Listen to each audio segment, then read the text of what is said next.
I'm your host, Claude, your guide through these uncharted waters of the terrifying, the unexplained, the mystifying. What could be more mystifying than the classic incarnation of evil? Call him Mephistopheles, Beelzebub, Satan, or Devil. By whatever name, he is the human form of the ultimate temptation. It is proverbial to cast evil in the guise of a mysterious stranger with horns and a pointed tail. But if the devil were to take human form today, what might he be? A politician? A salesman? Or perhaps something more subtle, even diabolical? Tonight, we explore the possibility of doing real magic. And what would happen if a modern-day Faust were given too much power? I'll be back in a moment with the first act of For My Next Trick.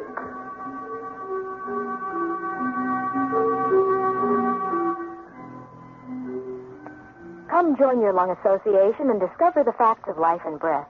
Learn how air pollution is affecting you and your children and what you can do to breathe easier. That's what the Lung Association is all about. They've almost licked TB. They're battling smoking and other breath robbers. And with your assistance, lung associations across the country can help clean the air. Write for free information on how you can help. Your lung association brings you this public service message because they care about every breath you take.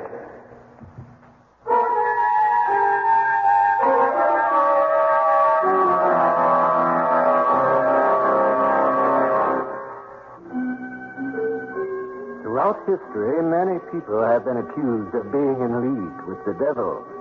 But what is evil? Who creates it? Does it remain the same from generation to generation? Or does it change form, method, indeed character, from one age to the next? A full-time carnival, one of those conglomerations of freaks that in the middle of this country's depression would miraculously appear in the small hamlets of mid-America, exhibit its collection of novelties, and then just as suddenly vanish. Hurry, hurry, hurry! Witness Mystic Martin, the magical marvel. See feats of magic never before performed for civilized man. It's all on the inside, and it's all yours for one thin dime, 1/10 of a dollar. Hurry, hurry, hurry! And now, ladies and gentlemen, the greatest magician of modern times, Mystic Martin. Thank you, ladies and gentlemen.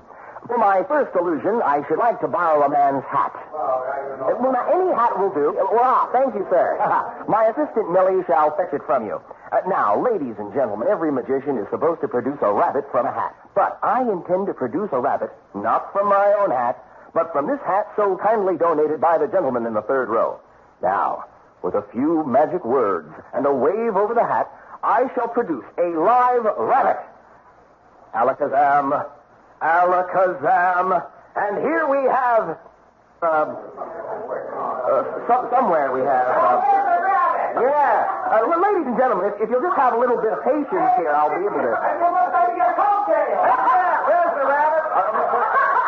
Ladies and gentlemen, if you give me another chance, Ladies and gentlemen, if you'll just give Mystic Martin a few more moments, I'm sure he'll be able to. Forget it. What's the matter, Michael? What's the matter? Millie, didn't you see? Well, yes, but... Well, then what are you asking for? That's the third time in 2 days Chester has stuck his tail out of my coat. But the sawing a woman in half trick went all right at the last show, didn't it? Sure.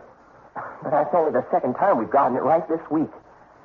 Somehow something goes wrong at every show. Michael, it'll get better with practice. Millie, we don't have time to practice.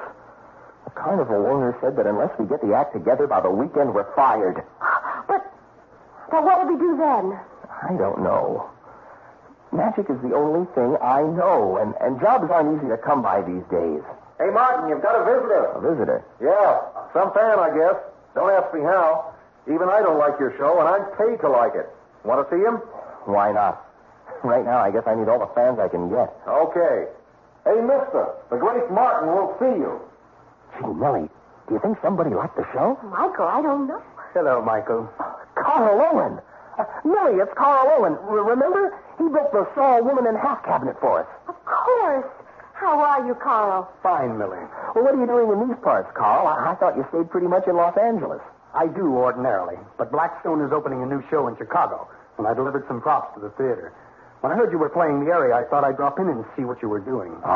Pretty much the same old stuff. Yes, I see. Oh, did you see the last show, Carl? Yes. Well, you should have seen the one last night. We finished that one. What I mean, Michael, I'm afraid I know what you mean. No? Yes. Carl, it's really not as bad as... Don't worry, Millie. I'm not here to recall my illusion. But I would like to have a talk with Michael. All right. I'll set up the next show. Nice to see you, Carl. Nice seeing you, Millie. Well, Michael? You don't need to say it. I know. Michael, when I built the Sawing a Lady illusion for you, I thought you might have some talent. I thought you might rise above the poor showings you had in Los Angeles. I thought that on the road playing to audiences that hadn't seen a lot of magic, you might make a go of it. But let's face it, Michael, you just don't have what it takes to be a great magician. I'm afraid you aren't even a good one. What you're saying is, I'm not even a bad one, right, Carl? Yes, I guess that's what I mean, Michael. But isn't there any way I could get better? I don't know, Michael. After what I saw today, well, my best advice to you is to try to find some ordinary job and give up the idea of being a magician. Give it up? That's it. Because the only way you could be a good magician is if you could do real magic. Real magic? Real magic. Well, good to see you again, Michael. Say goodbye to Millie for me. Huh? I said, say goodbye to Millie for me. Oh, yeah, sure. Goodbye, Michael. Real magic. What if I could do real magic? No phony boxes, no screens, just real magic. Just wave my hand and it happens. Blink an eye and it happens.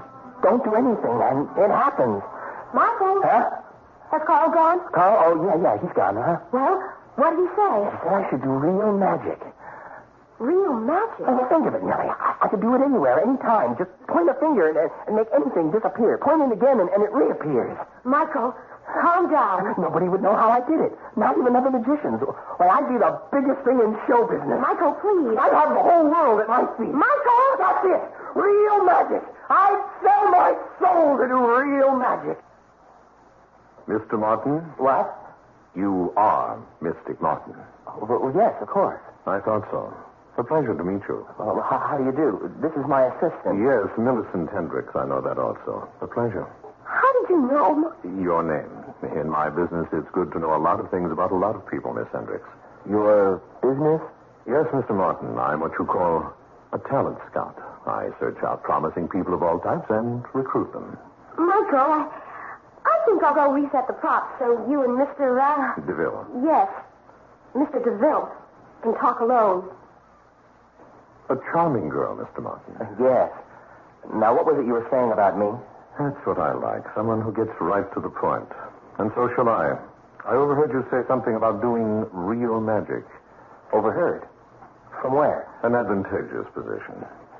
Real magic, Mr. Martin. That's what you said, wasn't it? Well, yes, but that was just wishful excitement. Perhaps.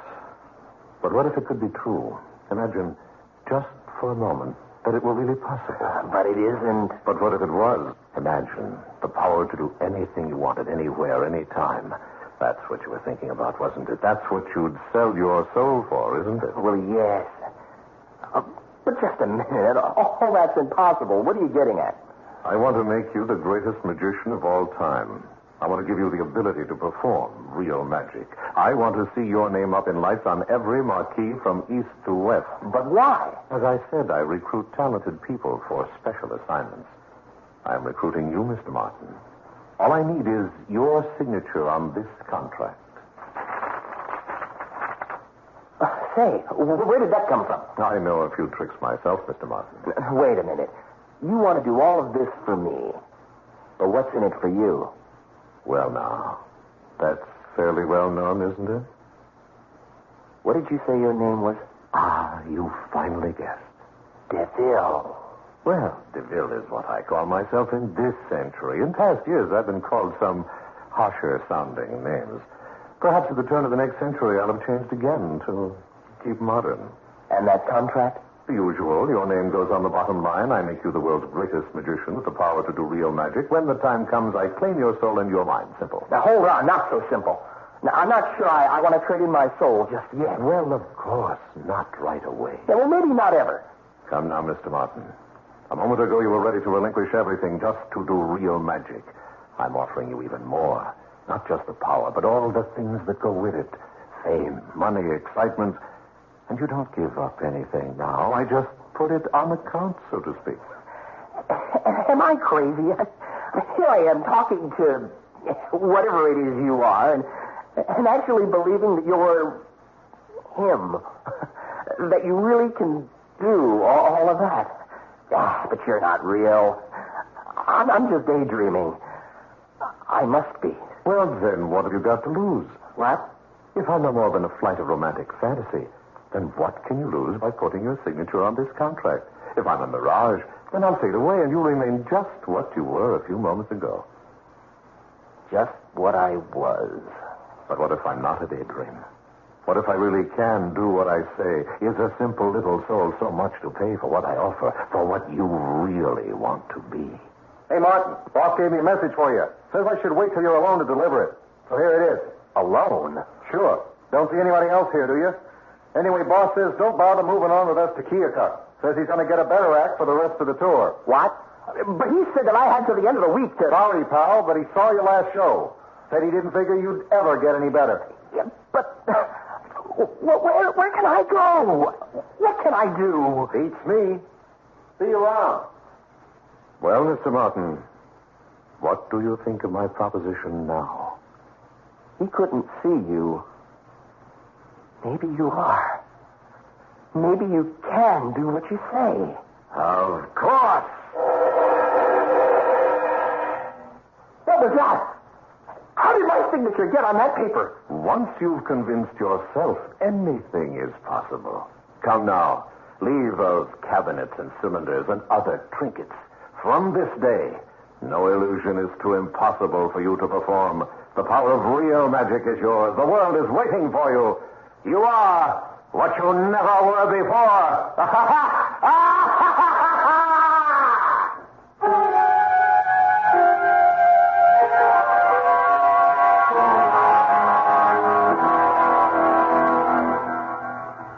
You need no specialist to tell you about air pollution. You're a professional expert with almost every breath you take, particularly if you live in the city. Your lung association would like your help in trying to clean up the air, starting with the use of mass transportation and cutting down on car use. For free information on how the ordinary citizen can do extraordinary things to clear the air, write to your lung association. They offer you this public service message because they care about every breath you take.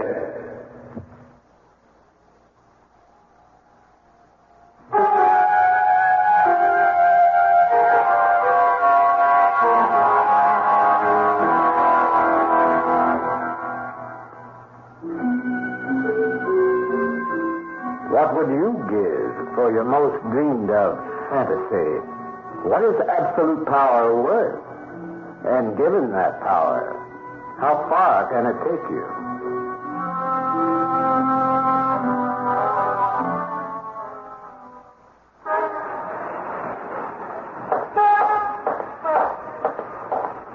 Hello, Millie. Hello, Carl. Thank you for coming. You sounded so worried on the phone, I had to. But why meet here in front of the theater? Why not in your dressing room? You must have a big one, judging from the size of Michael's show. Yes, it's all right. But I don't feel I belong there. I don't feel I belong with Michael at all anymore. Have you seen the show? Yes, I saw it last night. And you didn't come backstage to say hello? I wanted to, but I had an odd feeling that the Michael Martin inside this theater isn't the same one I knew. I've had the same feeling lately, Carl. That's why I called you. I've been losing touch with Michael. It's like I'm no longer his assistant or his friend. What do you mean? Well, he doesn't seem to need me anymore. I'm still in the act, but I'm more stage dressing than a real assistant. I don't handle anything anymore. He says I don't have to because everything works itself. He won't tell me how any of the new illusions operate. And the few I've been able to look at closely don't give a hint of how they work. Yes, I've been hearing how Michael has devised all new methods for his show. He's been fooling the other magicians pretty badly. Carl, please come inside and see Michael. Maybe you can tell what's come over him. I don't know, Millie. Please. For me. All right. The palace. The pinnacle of show business. An awful lot of magicians would give anything to work here. I think one may have given too much.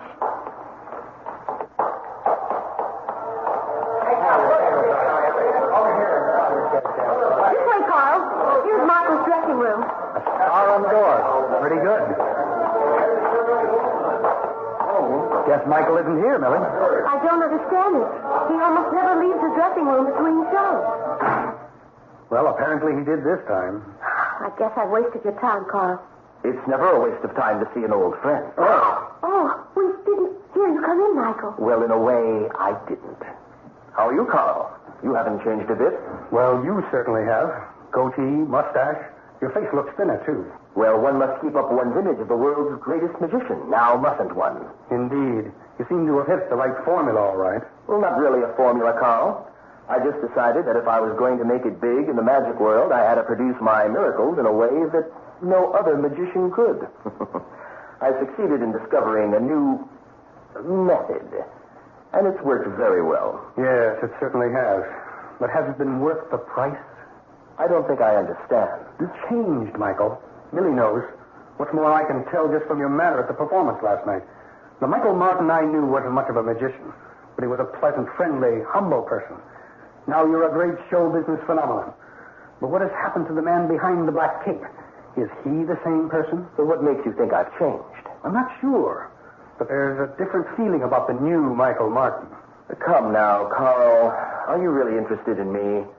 Or are you just jealous because I've been fooling a lot of people with illusions you didn't create? Michael! It's all right, Millie. That's another thing. I saw your show last night. You didn't like it?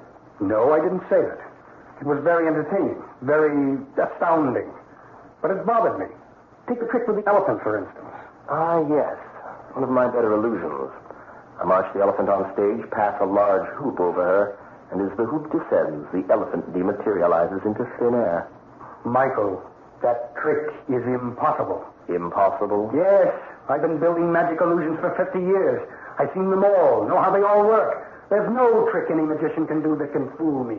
So? So last night, you fooled me. Not with one trick, not with a couple of tricks. With every trick. So I fooled you. What are you so upset about? Because if anyone can perform a trick that fools me, then it isn't trickery. It isn't an illusion. Oh? Well, what is it? It's magic. Real magic. It's real magic or it's evil. Carl, I'm afraid you've reached a time in your life when things are happening you cannot understand. And when you can't understand them, you assume they're, well, evil. I've simply developed a new way to do magic, Carl. A way that fools even you. But that's progress now, isn't it? Progress? I wonder. But I must go. It was nice seeing you again, Millie. Must you go? Yes. I can be of no use here. Carl, I regret if I've upset you. Upset me? No, not really. Concerned me, yes. Concerned? I'm concerned that even you may not know how deeply you've paid for your new power. Goodbye, Michael. Michael, is it evil? What? Carl said that if your illusions aren't trickery, then they're evil. Are they? Millie, Carl distrusts what he doesn't understand. An attitude from the Dark Ages, unfortunately. Michael, you haven't answered my question. Millie, what's evil to one person is merely expedient to someone else. Now, why don't you go to your dressing room and get ready for this evening's performance, All right. She doesn't understand. But then how could she? Well, better get ready myself. My, you're getting to look more like me than I do. Oh, DeVille. I didn't hear you come in. Well, in a way I didn't. But you are becoming almost the image of me, Mr. Martin. Well, I decided that if I'm in league with the devil, I might as well look like him. I suppose. But that phrase, in league, I've never thought. I'm sorry, Michael. I think I messed Come in, up. my dear. Millie, you remember Mr. DeVille, don't you? Yes, I think so. Yes, it's been almost 3 years, hasn't it? I guess so. Look, we've got to get ready for the evening show. What is it you want?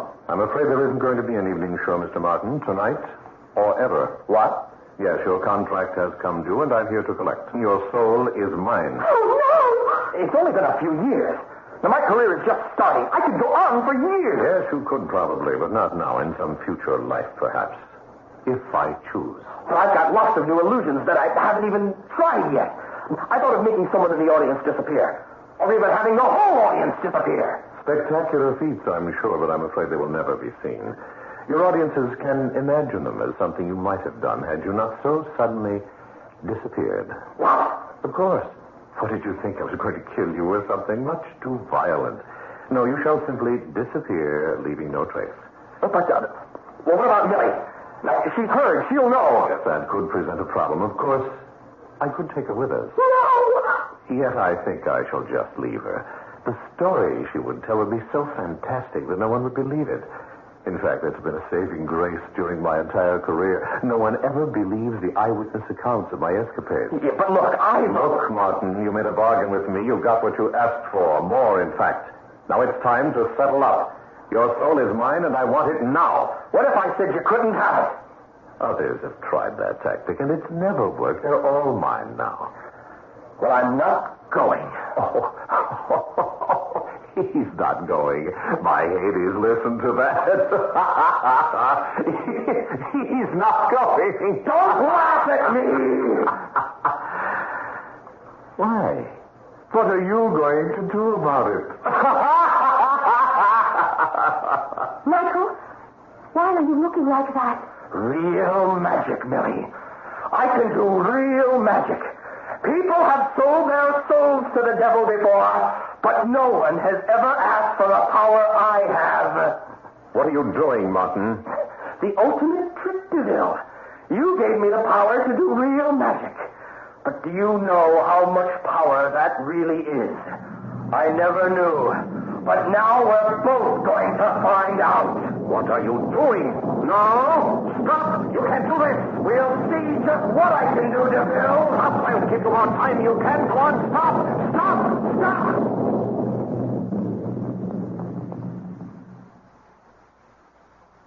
Michael, where did he go? Away. Well, all you did was wave your hand at him. I know. Michael, you look strange.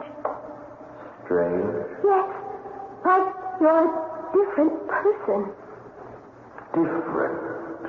Yes, you look the same. Mustache, goatee, but you seem different. Well, maybe I am. Maybe I am.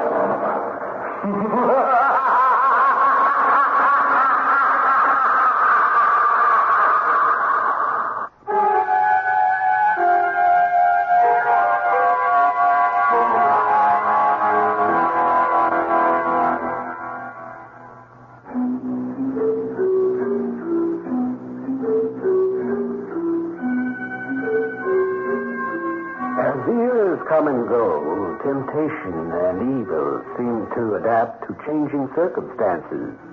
But if temptations change, who is to say that the tempter does not change also?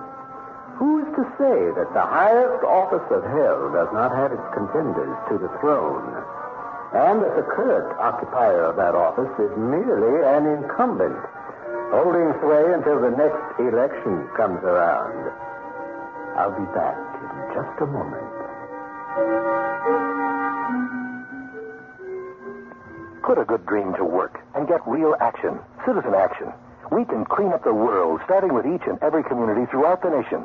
Cars tuned away from pollution, the use of public transportation, the support of clean air laws. That's the big road to a real clean air dream come true. Help that dream now. Write your lung association for free information on how you can help. They bring you this public service message because they care about every breath you take. Next on Darkness. Hello, Miss Agnes, Miss Josephine.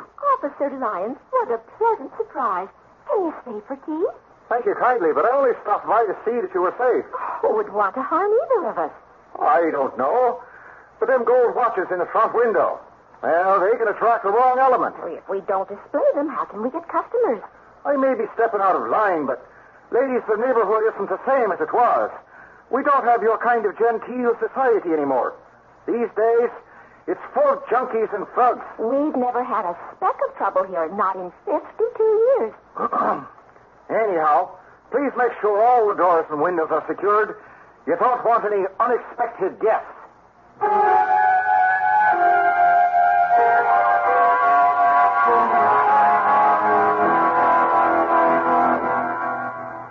Next time, we meet two elderly sisters who run an antique shop in their home. Unfortunately, their once refined neighborhood has changed quite a bit. Poor dears. They're perfect targets for... but you'll find out. It's a chilling darkness drama by Ken Gerard called Catch Kill. Don't miss it.